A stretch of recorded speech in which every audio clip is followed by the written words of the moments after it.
ल गाइस हामी ट्याक्कै आइपुग्यो है डेस्टिनेसन पोइन्ट देख्नुभयो होला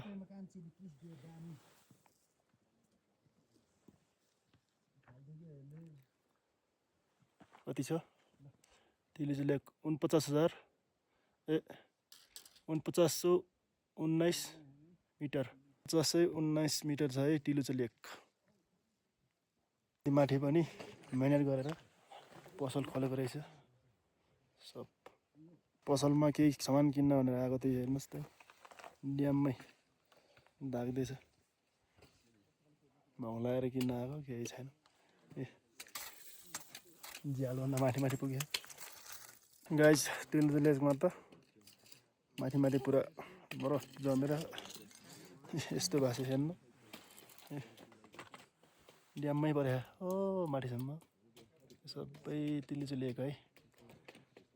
अलि हिउँ पग्ले भए त निलो देख्थ्यो लाग्यो तर अहिले बरफ जमेको छ अहिले एकछिनमा पग्लिन्छ ल म देखाउँछु हजुरहरूलाई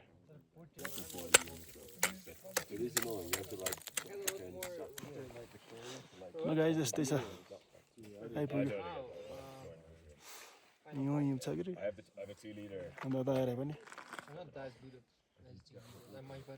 पहाड हाम्रो साथीहरू गफ गर्दैछन्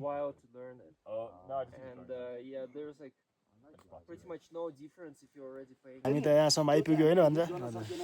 हाम्रो कति दिन 3 दिनको यात्रामा कतिको 3 दिनको यात्रामा चाहिँ निकै दुःख पाइयो टाउको दुख्यो लेक पनि लाग्यो 22 घुम्टी पनि कट्यो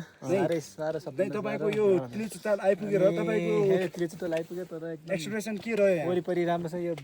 हरियो देखेको भए चाहिँ एकदम राम्रो देखिन्छ झन् उहाँले भन्नु मतलब तिलीचुतालको जुन रूप छ पानीको रङ पनि एकदम अहिले एकछिनमा पिघलिन्छ होला हेर्नु अहिले एकछिनमा पिघलिन्छ होइन र भन्छ समग्र नमस्ते जय नेपाल गुड मर्निङ शुभ बिहानी भन्नुहोस् हजुरको के छ विचार यहाँसम्म आउँदा कतिको कठिनाइ भयो हजुरलाई विचार भन्दा पनि जो तलबाट हामी आज बेस क्याम्पबाट चाहिँ आज तिलीचुको लागि जो उत्साह जागर जोस र मनमा हर्ष उल्लासका साथ हामी चाहिँ जुन हामी यो पहाडको बाटो लडीबुडी गर्दै नाच्दै गाउँदै आएका थियौँ र आज यहाँ जुन पिन पोइन्ट जो मेन हाम्रो टार्गेट यो तिलीचुतालमा आइपुगेर हाम्रो अलिकति एक्सपेक्टेसन मिट भएन किनकि यो फुल अफ कभर चाहिँ बरफ छ यसमा ढाकिएको छ जो नदीको रूप पानीको रङ छ त्यो निलो कलरको सायद थियो होला जो हामीले देखेको थियौँ त्यो देख्न पाएन त्यही अलिकति त्यसमा अलिकति निराशा छ बाँकी ओभरअल एकदम खुसी लाग्यो ल ओके हजुरको 200 लागि धन्यवाद छ